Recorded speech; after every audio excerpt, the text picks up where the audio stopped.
বিদ্যাকুল আদি উপলক্ষণ সকল, কৃষ্ণ সে পোষণ করে কৃষ্ণ সর্ববল। এই বিদ্যা, এই কুল, জড় বিদ্যা বা এই কুলে বড় কুলে জন্ম হয়েছে অনেক বিদ্যান, এগুলো হচ্ছে উপলক্ষণ। মনে করতে পারে অমুক ব্যক্তি তো অনেক বড় বিদ্যান, বড় অনেক পড়ালেখা জানা শিক্ষিত ব্যক্তি, অনেক বড় অফিসার, অনেক টাকা পয়সা আছে ওনার, এই জন্য ওনার ধরুন বা দেখো কত সুন্দর জীবন। না, কৃষ্ণ চেয়েছেন ওনার জীবনটা এরকম যাক, এজন্য উনি এরকম পেয়েছেন জীবন, এত পাণ্ডিত্য, এত ধন সম্পদ, এত তার আরামায়েশের জীবন।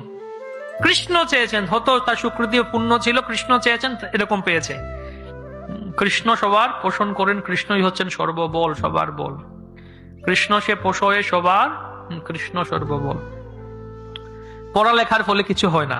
তারপর বলছেন, সাক্ষাতেই এই কেনে না দেখো আমার, তুমি আমাকে দেখো। সাক্ষাতেই এই কেনে না দেখো আমার, পড়িয়াও আমার ঘরে নাহি কেনে ভাত।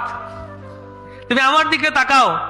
হ্যাঁ, আমি তো এত পড়াশোনা করেছি। জগন্নাথ মিশ্র অনেক বড় পণ্ডিত ছিলেন, নীলাম্বর চক্রবর্তীর শিষ্য ছিলেন, বড় পণ্ডিত ছিলেন, এই জন্যই নীলাম্বর চক্রবর্তী মেয়ে বিয়ে দিয়েছেন, এত বড় পণ্ডিত।